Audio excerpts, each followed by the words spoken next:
로마서 1장 3절에서 다 같이 읽습니다. 시작. 그의 아들에 관하여 말하면 육신으로는 다윗의 혈통에서 나셨고 그랬습니다. 그래서 이제 예수님의 탄생을 기념하는 주일이 바로 내일 모레. 그래서 우리 한국 기독교, 전 세계 기독교는 성탄 주일, 크리스마스 선데이, 미국에서는 크리스마스 선데이 그래가지고 예수님이 태어나신 것을 우리는 이제 주일 개념으로 섬기거든요. 그러니까 어느 교회는 성탄절날도 예배 못 드리는 교회도 있고 성탄절 이브도 또 못 드리는 교회도 있고 그래서 또 성탄절날 출근하시는 분도 있고 그래서 썬데이 개념으로 갑니다. 그래서 성탄 주일이 우리 기독교인들에겐 제일 큰 날이 되겠습니다. 내일 모레.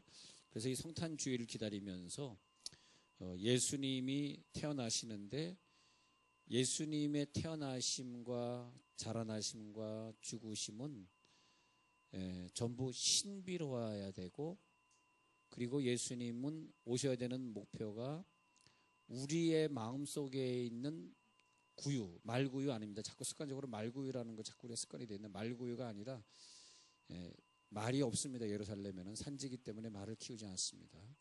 또 레위기에 보면 이스라엘 백성들에게 말을 키우지 말라고 하나님이 그랬습니다. 왜냐하면 말은 전쟁에 쓰는 동물이에요. 근데 나귀는 전쟁에 쓰는 동물이 아닙니다. 그래서 너희가 싸우는 것이 아니라 내가 대신 싸우는 것이기 때문에 너희는 전쟁을 하지 말라.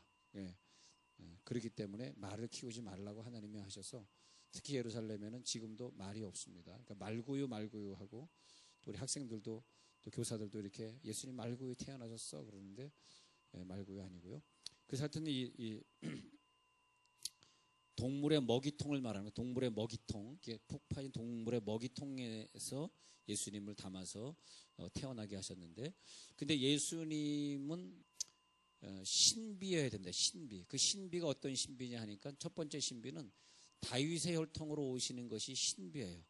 왕의 가문으로 오셔서 다윗은 왕일 뿐만이 아니라 또 온 백성을 치유하는 역사, 다스리는 역사, 치유하는 역사, 구원의 역사.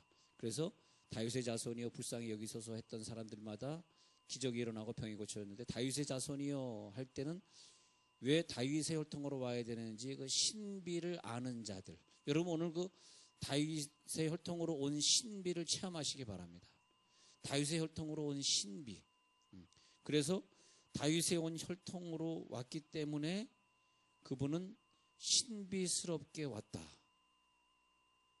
좀 앞서서 좀 콜라 뚜껑을 미리 따고 말씀드리면 우리들의 살아가는 삶이 말이에요.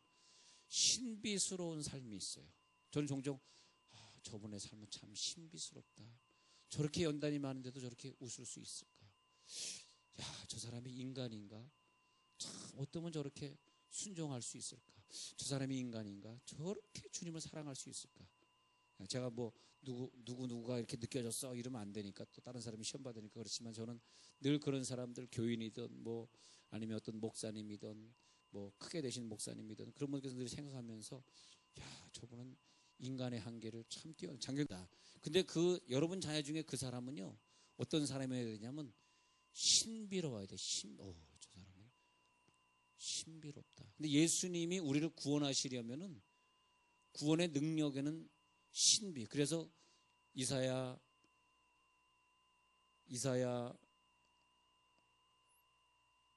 61장 3절에서 뭐라 그러냐니까 그의 이름은 기묘자요 묘사라.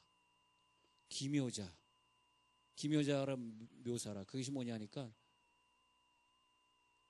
너무너무 미스테리. 영어로 미스테리다. 미스테리. 신비. 그분의 이름은 미스테리야. 예수님을 옆에서 봤을 때 제자들이 얼마나 깜짝 놀랐겠어요. 세상에 저게 인간이야. 밥도 안 먹고 그렇게 기도 생활 잘하시고 너희들 밥 먹으러 가라. 나는 내가 먹을 거 있다 하더니 사마리아 성에 가서 많은 사람 전도한 것도 아니고 그 이름 없는 불쌍한 그 수가성의 여인 위에서 우물가 앉아서 밤새 전도해 주시고 미스테리. 이 미스테리라는 단어가 있잖아요. 그것이 아니라 미스테리. 그 신비로운 것. 성경에서 미스테리라는 단어가 참 NIV 성경에는 많이 나와요. 여러분 이 영어 성경으로 성경을 여러 번 한번 보셔야 돼요. 그러면 설교가 아주 깊어집니다. 깊어져. 미국에 가서 보니까 그 NIV라 그래가지고 그 NIV 버전을 미국 사람들이 제일 많이 보는데, 주로 NIV, 여러분 가지고 있는 성경이 주로 NIV 성경입니다. 영어 갖고 있으신 분. 그래서 그 사람들이 그 영어 성경을 이렇게 계속 보는데 거기서 주어지는 그런 은혜가 좀 달라요. 우리의 단편적인 어떤 단어보다는 확실히 좀 깊어요. 근데 거기에서 신비라는 단어, 미스테리라고 번역을 했는데, 예수의 탄생이 미스테리였었습니다. 미스테리. 그리고 4절에, 로마서 1장 4절에 성결의 영으로는 죽은 자들 가운데서 부활하사, 그 예수님이 살아갈 때 성결하게 살아갔어요.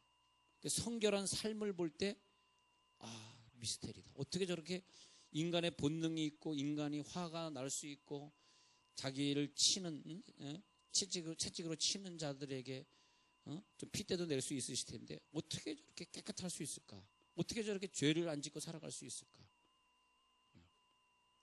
여러분이 죄와의 싸움은 참 중요합니다. 죄와의 싸움에서 이긴 것만큼 사역입니다. 내가 지는 것만큼 사역이 없어져요. 줄어들어. 그러니까 예수님은 어떤 사역이냐? 구원 사역이기 때문에, 만약에 예수님이 성결의 영에서 거룩하고 죄 안 짓고 십계명을 지켜야 되고 하는 그런 것에서 예수님이 실패를 하셨다면, 왜냐하면 내가 하나님인데 내가 십계명을 못 틀어 지켜, 내가 그거 못 틀어, 이런 법들을 못 틀어 지켜, 내가 만든 법인데, 근데 예수님이 그럴 수 있었냐? 예수님은 안 했다는 거죠. 성결해요. 왜냐? 사역이에요. 사역. 왜 우리가 성결의 영으로 살아야 되느냐? 왜 거룩의 영으로 살아야 되느냐? 사역 때문에 그래요. 사역. 여러분이 만약에 옆에 있는 사람에게 성결의 영으로 비춰지지 않으면 최소한 그 사람 앞에서는 사역을 할 수 없습니다. 무슨 사역? 구원 사역. 이해가 되시죠? 내게서 구원의 영이 흘러나가서 그 사람을 구원하기 위해서는 성결과 거룩의 영으로 비춰주셔야 되는 거죠. 그렇잖아요. 자녀들 앞에서도 그렇고 사람들 앞에서도. 그래서 보면은 성결의 영. 그 다음에 보겠습니다. 죽은 자들 가운데서 부활하사. 이것은 뭐냐면 사역을 위해서 부활의 능력이 있어요. 부활하사 능력으로. 그리고 하나님의 아들로 선포되었으니 곧 우리 주 예수 그리스도 신이라. 여기서 보면 다윗의 혈통이란 단어 나왔고요. 다윗의 혈통. 히브리 사람들은 하나님의 아들이라고 예수를 하나님의 아들이라 표현했고, 헬라 문화권에서는 그것을 로고스라 표현했고, 예수는 구원자란 뜻이고 예수를 번역하면 그리스도라. 그런 단어들이 지금 여기 짧은 구절 안에 다 나오는데, 그리스도, 예수, 말씀, 하나님의 아들, 그 모든 것을 다 완성시켜야 돼요. 언제부터? 다윗의 혈통으로 와가지고 모든 예언을 다 적중시켜서 바로 그 자리에 예수님이 있어야 될 바로 그 자리가 어디냐? 구유통이다 이거예요. 구유통. 먹이통. 먹이통 그 자리에서 있어야 된다는 거죠. 그럼 먹이통이 어디냐?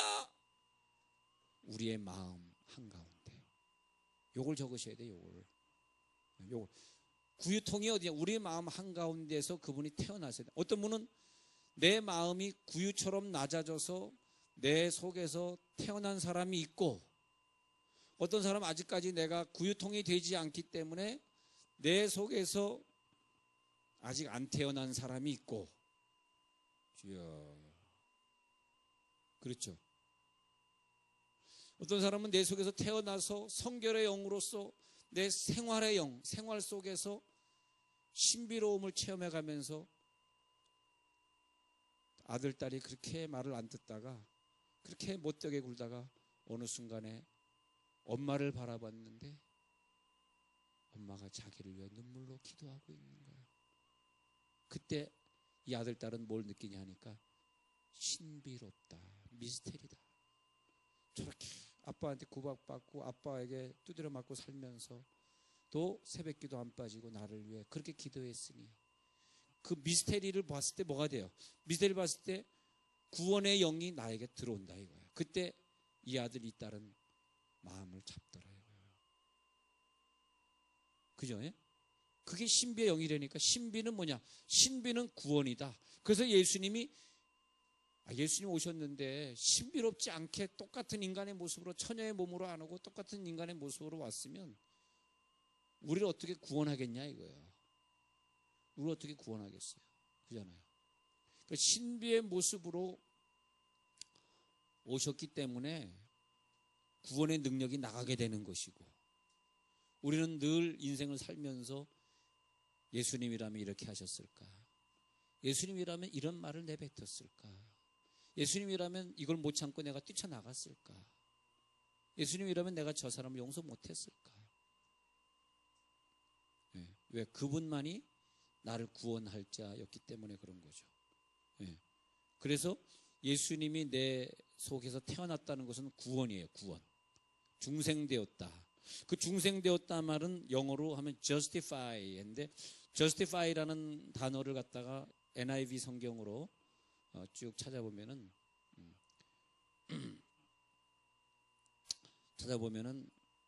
justify라는 단어는 바울 서신에서만 나오고, 요한서신이나 마태복음이나 마가복음이나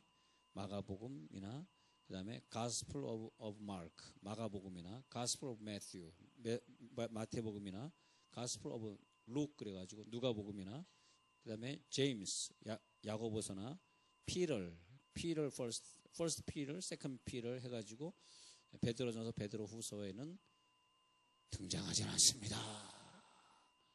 칭의를 얻었다. 칭의, justify라고 하는 칭을 한 단어는 쓰여지지 않는데, 이상하게 바울은 로마서에서, 또 갈라디아서에서, 갈라디아서에서 52번이나 너희가 칭을 얻었다. 그러면 내 마음이 죄악 중에 태어났으나, 잘 보세요.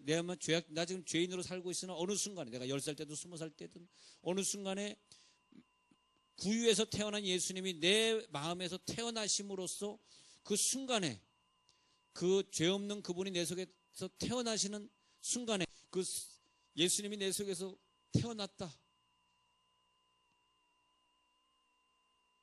그랬을 때 그 신비를 체험한 자, 예수님이 태어나기 위해서 우리 자신을 하나님이, 예수님이 태어나는 환경을 만드시기 위해서 어떻게 하셨어요? 구유가 되게 하셨죠. 우리를 낮추시고, 우리를 갖다 어떤 어려움을 당하게 하시고, 어떤 질병을 당하게, 큰 고통을 당하게 하신 다음에 구유가 된 현장에서, 절대 여기가 부유하고 구유가 아닌 현장, 돈 많고 모든 일이 잘 풀리고 자기가 생각하는 대로 다 열리는 사람에겐 구원이 없었습니다. 나 너무 힘들거든요. 사업에 실패했거든요. 내 아이가 죽어서 장례하고 왔거든요. 그랬을 때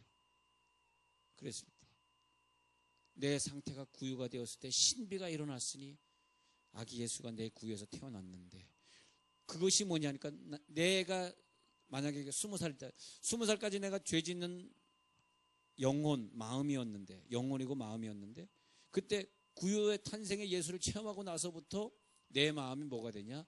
의롭다 함을 얻었다. 이것이 뭐냐니까, 애굽 땅에서 구원받은 상태, 홍해를 건넌 상태. 내가 구원받았네. 내게 구원이 일어났네. 자, 요한복음 3장 3절 한번 볼게요. 자, 요한복음에 가셔서 내가 구원이 일어났잖아 할 때 3장 3절. 예수께서 대답하여 이르시되 진실로 내게 이르노니 사람이 거듭나지 아니하면, 이 말이 뭐냐면, 너의 마음속에 구유통이 되어서, 먹이통이 되어서, 동물 먹이통이 되어서 낮아져서 예수님이 거기서 탄생하지 아니하면, 다시요, 거듭나지 아니하면 내가 태어나는 게 아니라 내 속에 예수가 태어나는 거예요. 아시겠죠? 거듭난다는 건 내가 어디 들어가서 어떻게 태어납니까? 내가 태어날 수는 없고, 거듭나지 아니하면, 첫 번째는 내가 어머니 뱃속에서 나온 거지만, 두 번째는 내 속에 예수가 성탄의 노래를 부르는 크리스마스를 네가 체험하지 않았더라면, 여러분들이 저를 쳐다보면서 조금 어렵다 이렇게 느낄 때 저는 기쁨을 느낍니다. 기쁨을 느껴. 여러분 속에 구유통이 돼가지고 예수님이 그 속에서 태어난 사람들이 계십니까? 할렐루야. 예수가 태어났다는, 거듭났다는 것은 네 속에서 두 번째 탄생이 있었다, 그런 뜻이에요. 자기 성경에 이렇게 적어 놓으셔야 돼요. 내가 거듭나는 게 아니에요. 그러니까 지금 니고데모는 오해를 해가지고 내가 어머니 뱃속에 또 어떻게 들어갔다 나옵니까? 이렇게 얘기하니까 예수님이 설명을 한 거죠. 거듭나야겠다는 말을 너를 놀랍게 여기지 말라 하면서 예수가 네 속에서 다시 태어나는 것을 얘기하면서 쭉 그 다음에 설명을 하는 거죠. 베드로전서 1장 18절 읽어드릴게요. 베드로전서 1장 18절. 자, 베드로전서에 가서서 아주 중요한 구절 한번 찾아보십시다. 제가 읽어드릴게요. 베드로전서 1장 10. 너희가 알거니와 너희 조상이 물려준 헛된 행실에서 대속감을 받은 것은 은이나 금같이 없어질 것으로 된 것이 아니오 오직 흠없고 점없는 어린 양 같은 그리스도의 보배로운 피로 된 것이다. 자, 아까 1번이 뭐냐면 justify예요. 그것이 뭐냐 하니까 예수가 내 속에, 내가 원하지도 않았는데 내 속에 태어나 주시면서 누군가의 전도에 의해서 내가 그 집안에, 예수 믿는 집안에 태어남으로써 내가 내 속에서 예수님의 탄생을 체험하게 되었어요. 두 번째는 뭐냐 하니까, 두 번째는 홍해를 건넌 사람들, 두 번째는 뭐냐 하니까 베드로전서 1장 18절에서는 더 감사한 것은 조상이 물려준, 조상은 우리들에게 헛된 행실을 갖다 유전적으로 물려줬겠죠. 아니면 그것을 보게 함으로써 물려줬겠죠. 그런 것에서 대속함 받은 것이 아니라 우리가 만약에 조상에게 물려받았다면 죄인 아닌 사람이 어디 있겠어요. 조상이 다 죄를 졌는데. 그런데 감사하게도 흠없고 점없는 어린 양의 보배로운 피로 2번 생활의 구원을 받았다. 적으세요. 생활의 구원. 1번은 justify 해가지고 중생을 받은 것이고, 2번은 뭐냐 하면, 근데 이것이 어떻게 되냐, 예수님이 구유에 태어나신 다음에 돌아가실 때까지 생활의 모범을 보이는데 30세까지는 부모님에게 충성 다해서 목수 일을 하다가 그 후로부터는 사역을 하시는 모습을 보니까 정말 성결의 영이었다. 자, 성결의 영 나왔습니다. 성결의 영으로서 구원을 우리들이 주셨는데, 생활구원 적어놓은 생활구원. 지금 제가 뭘 말하냐면, 우리가 신비로운 자가 되어서 구원의 사역을 감당하시려면 예수님이 구유에 태어나신 탄생, 그 후에 33세까지 살아가실 때 신비로운 전도 생활했던 것들이 오늘 이 밤에 능력으로 들어올지어다. 그것이 나에게 들어올 때 우리는 점없고 흠없는 예수의 영이 들어와야지, 흠있고 죄 있는 조상의 영이 들어오면 안 된다 이거예요. 그러면 또다시 그 조상의 영이 내 후손에게 또 내려가게 되잖아. 그 조상의 영이 우리 대해서 끝나기 위해서는, 오 주여, 예수님이 내 속에서 태어나셨으니 이제는 성결의 영으로 자라나소서. 어떤 사람은 예수님이 내 속에서 자라나는데 12살짜리 된 영이 있어요. 12살짜리. 그 영을 보니까 그 영이 12살 됐어요. 12살 됐는데 뭐냐 하니까 12살 때는 부모님의 손을 잡고 가다가 놓쳐버려가지고 예루살렘에 예수가 있는 줄 알고 집에 와서, 예수 당신하고 같이 안 갔어? 당신하고, 그럼 어떻게 한 거야? 예수를 잃어버리고 가는 상태. 내 속의 영이 아직까지 구원은 받았는데 12살밖에 안 된 어린애 영이야. 난 예수 믿으면서 난 좀 욕심이 있더라. 맨날 어린애 영으로 머물면 어떻게 해요? 장성한 분량이 충만한 데까지 이르리니, 할렐루야. 장성한 분량으로 사시기 바랍니다. 장성한 분량이 충만한 데까지. 맨날 어린아이, 그러니까 12살 영이니까 맨날 예수를 잃어버리는 거예요. 예수 어디 갔어? 또 어디 갔어? 성결한 영이 되지 못해. 기분 나쁘면 화나는 거야. 죄 짓고 있으면 죄 짓는 거야. 물질 있으면 괜히 시험 드는 거야. 남들이 나보다 좀 잘 사는 거 보면 왜 하나님 날 이렇게 못 살게 하셨습니까? 하나님께 따지는 거야. 새해가 되는데 아직 어린아이니까 봉사할 수 있는 영이 못 되니까, 이제는 여러분 성숙한 영이 되시길 바랍니다. 성숙한 영. 로마서 이제 8장 23절 읽어드릴게요. 로마서 8장 23절에 가셔서, 자, 로마서 8장 23절에 세 번째는 예수님이 나중에 어떻게 됐냐. 로마서 8장 23절, 아까 읽어드린 대로 성결의 영 다음에는 부활의 영이죠. 로마서 8장 23절. 그뿐만 아니라 또한 우리의 성령의 처음 익은 열매를 받은 우리까지도 소로 탄식하며 양자될 것 곧 우리 몸의 속량을 기다리느니라. 우리 몸의 속량을 기다리느니라. 이것이 뭐냐면 아까 로마서 1장 3절에서 제일 먼저 읽어드린 성결의 1장, 로마서 1장 4절에 뭐래? 성결의 영으로서는 다시 부활의 능력이잖아요. 이것이 로마서 1장 4절이 지금 읽어드린 로마서 8장과 연결이 됩니다. 8장 23절과 우리 몸의 속량을 기다리는, 즉 세 번째는 영화스럽게 되는 거죠. 영화스럽게. 우리들의 몸이, 육체가 완전히 구원받아서 하나님 나라에 들어가는 것이죠. 누구처럼? 예수님이 부활하신 것처럼. 예수의 생애랑 똑같이. 그럴 때 우리 어머님이 돌아가셔서 이제 영원한 예수님의 품에 안겼는데 우리 어머니는 천국에서 다시 부활하셨네. 영원히 죽은 것이 아니야. 부활하셨어. 어머니의 생애는 예수님을 믿기 시작하면서도 구원의 능력이 있어서 신비였고, 그 속에 예수님 모시고 살면서 살아가는 하루하루가 그렇게 몸이 아픈 데서도 전도에 안 빠지시고 늘 우리를 위해 기도해 주신 것. 그래서 그 생애가 정말 신비셨고, 천국 가실 때도 부활의 영으로 가셨으니 완전한 영화 되셨다. 중생은 justify, 성화는 sanctify, sanctification. 영화는 뭐냐? glorify, glorification. 영화 되셨더라. 완전히 영광을 얻으셨더라. 근데 우리가 생각할 때 그 아까운 목숨 그냥 돌아가셨네. 죽지 않고 나도 안 죽고 그렇겠지만 혹시 죽는다 할지라도 섭섭할 게 하나도 없는 거예요. 하나님 볼 때는 그 땅에 살지 말고 여기 살아. 얼마나 하나님 볼 때는, 하나님은 손해가 없어요. 심지어 우리가 사업에 실패해도 손해가 없고 우리가 연단받아도 그분에게 손해가 없어. 우리가 손해인 거예요. 우리가 손해처럼 느껴져가지고 왜 하나님이 이렇게 했나이까 그러는 거죠. 할렐루야. 항상 하나님의 시각으로 보시면요, 시간과 공간을 다 초월해 버릴 수 있어요. 그래서 우리는 좀 힘들어도 힘든 것처럼 표정하지 맙시다. 하나님 볼 때 안 힘들면 되는 거니까. 초월해, 초월. 그 초월한 사랑, 초월한 그 능력. 인간이 그저 그거밖에 안 되냐? 아니야. 초월해. 초월한 거. 그게 뭐냐? 다시 그게 뭐다? 미스테리. 신비야. 저 사람은 참 신비로워요. 참 신비로워. 어떤 사람은 저 사람은 참 신비로워가 반대말 뭐게? 아니야. 신비로워가 반대말은 거지 같다. 목사님, 저 집사님은 참 신비로워요. 어쩜 저렇게 참을성이 많고, 어쩜 저 성경을 많이 알고, 전도하자 그러면 안 빠지고 참 신비로워요. 반대로 목사님, 저 집사님은 참 성격이 거지 같아요. 맞잖아. 반대말이잖아. 맞죠?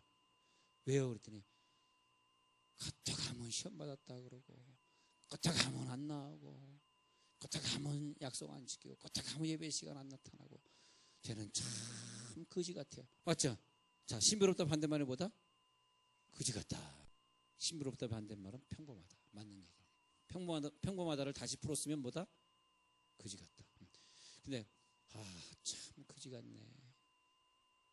거지 개떡 같네. 개떡 같아. 거지 같아. 여러분, 그런 말 듣고 사시지 마시기 바랍니다.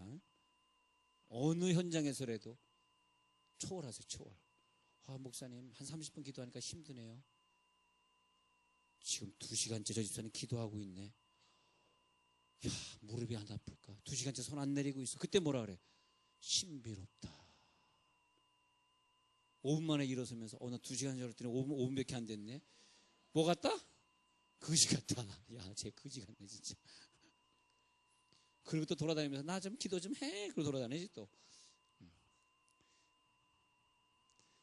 여러분, 나는 제 꿈이 있어요. 지금 우리가 개척대라서 그러지만 착착착 훈련받으면 어느 순간에는 우리 교인들이 다 그냥 막 기도로 무장하고 막 그냥 이단들 보고 전도자들 불교들 보면 막 전도해내고 이단과 싸워 이기고, 교회 와서는 문제 안 일으키고 목사님 말에 팍팍 순종하고.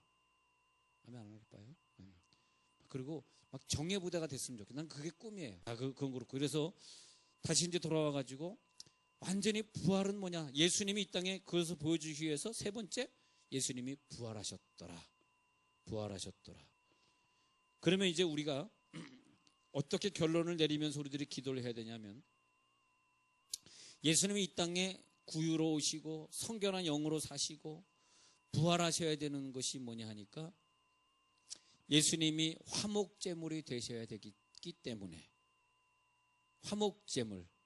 화목제물은 신비로운 제물이어야 되는데, 그렇게 다윗의 혈통으로 오시고 예언된 대로 와가지고 하나님과 우리를 화목시키니까, 태어나실 때부터 죄 없이 천의 몸에서 태어나시는, 죄 없는 건 하나님의 속성, 인간의 모습으로 온 건 우리의 속성, 이 두 가지를 다 가지고 있어야 되는데, 두 가지를 다 가지고 있다는 것은 죄를 지라는 말이 아니라, 죄가 없으면서 죄인의 몸을 입고 있을 때 그것을 미스테리라 이거. 자, 미스테리는 뭐냐? 죄인의 몸을 입고 있으나 죄를 안 져야 돼요. 즉, 우리가 죄를 짓고 싶은 현장에 가나 죄는 짓지 말아야 돼요. 그러면 하나님이 그런 사람을 통해서 큰 사역을, 예수님보다 더 큰 사역은 없어요. 예수님은 최고의 사역입니다. 최고의 미스테리는 최고의 사역이다. 할렐루야. 최고의 미스테리. 그래서 예수님은 화목제물로 바쳐지니까 온 인류를 다 구원하는데, 여러분들이 화목제물로 바쳐지잖아요. 화목제물로 바쳐질 사람은 구유에 태어나시고 성결의 영으로 사셔야 되고 깨끗한 몸으로 부활하셔야 되고, 그것이 성탄의 의미다라고 하는 거죠. 그래서 고린도후서 3장 3절을 제가 또 근거해서 보면, 제가 읽어드릴게요. 고린도후서 3장 3절을 제가 찾았는데, 고린도서 3장 3절에서 너희는 우리로 말미암아 나타나는 그리스도의 편지니 이는 먹으로 쓴 것이 아니요 오직 살아계신 하나님의 영으로 쓴 것이며 또 돌판에 쓴 것이 아니요 육의 마음에 쓰신 것. 육의 마음에 썼다. 고린도서 3장 3절에 육의 마음에 썼다. 우리들의 마음에. 그래서 3장 16절 내려가서 고린도 전서 3장 16절에 가가지고 너희 몸은 성전인 것을 알지 못하느냐. 자, 예수님이 우리 속에 태어나고 나서부터 성전이 되었죠. 성전을 유지하시기 바랍니다. 성전을 유지하지 아니하면 어떻게 되느냐? 그 성전을 폐하시리라. 근데 성전을 유지하고 살면 이 성전을 통해서 많은 영혼들이 구원을 받게 돼요. 그래서 로마서 5장 9절에서 우리가 그 피를 인하여 내 마음이 내 영혼이 의롭다 하심을 얻었은즉 그로 말미암아 예수로 말미암아 모든 진노하심에서 우리가 구원을 얻을 것이라. 그런데 그것이 육의 신비에 적혀 있어요. 육의 신비 마음판에 신비로운 얘기가 적혀 있었으니 내 마음속에 예수가 태어나시고 예수가 자라시고 이제 우리가 마지막 예수의 부활만 기다리면 됩니다. 그것이 뭐냐? 예수님처럼 부활하는 거예요. 예수가 부활하셨잖아요. 부활하신 능력이 내 속에 살고 있는 사람은, 그러니까 내 속에 예수가 태어나신 것은 구원받은 것인데, 어떤 사람은 그것까지만이고 예수의 성장과 예수의 부활이 없는 사람이 있고, 두 번째 사람은 예수가 태어났을 뿐만이 아니라 예수의 성장하심이 내 속에 있어서 예수와 똑같이 성장하고 예수와 똑같이 전도하고 예수 똑같이 전도하고 기도하는 사람이 있고, 예수의 성장. 세 번째, 예수님의 부활을 체험한 사람이 있고 아직 체험하지 못한 사람이 있고, 예수의 부활을 체험한 사람은 누구냐? 오늘 하나님이 나를 부르더라도 예수와 똑같은 육체로 화해서 영광에서 영광에 이르게 되나니. 여러 종류의 사람이 있어요. 예수님처럼 영광에서 영광에 이르게 되나니, 글로리피케이션을 이미 체험하고 살아가는 사람들, 죄에서 자유하시기 바랍니다. 신비로운 모습으로 사람들에게 보여주시기 바랍니다. 신비로운 모습. 그랬을 때 갈라디아서 4장 5절에서 드디어 그때 그 사람이 아들의 명분을 얻게 하려 하심이라. 아들의 명분을 얻게 하려 하심이라. 할렐루야. 아들의 명분을. 그래서 고린도서 3장 17절 읽던 구절 읽어드릴게요. 고린도서 3장 17절. 그 수건이 벗겨진 사람들인데, 고린도서 3장 16절에서는 수건이 벗겨진 사람, 그 사람들은 주는 영이시니 주의 영이 계신 곳에는 자유가 있느니라. 여러분, 오늘 밤에 기도하다가 이 자유를 체험할지어다. 여기 마음껏 자유롭게 다니면서 마음껏 사역하시다가 주님을 만나시기 바랍니다. 그 주의 영, 출생의 구유의 출생, 그리고 성결의 영으로 성장하시고 부활의 능력을 체험한 그 세 가지의 영이, 세 가지의 능력이 여러분에게 떨어질 때에 오늘 밤에 완전한 자유함에 들어갈지어다. 그렇지 않으면 자유하질 않아요. 신비롭지 않은 삶을 사는 사람은 자기는 개인적으로 좀 편하고 개인적으로 죄악을 즐기며 살아갈 수 있을지 모르지만은 복음의 자유가 없어. 전도자의 능력을 나타낼 수가 없다고요. 하나님이 그가 다 크게 쓰일 줄 알고 자기 자녀가 다 크게 쓰일 줄 착각하고 살지. 안 그렇습니다. 하나님은 그 영을 갖다가 어디다 써먹을 데가 없어요. 써먹을 데가 없어. 삼손을 하나님이 써먹을 데가 없어가지고 데려갔듯이, 사울 왕을 써먹다가 써먹을 데가 없어 데려갔듯이 써먹을 데가 없어. 근데 예수님은 여기저기 다 사용되시잖아요. 그래서 내 속에 오늘 예수님을 체험하는 기도가 있을지어다. 예수님을 체험하는. 그래서 그 은혜의 풍성함을 따라 살면 좋겠습니다. 살면 좋겠어요. 자, 그 인치심으로 승리하시길 바랍니다. 오늘 밤에 우리 같이 기도할 때에 놀라운 기적의 역사가, 기도의 역사가 있길 간절히 축원합니다. 자, 이제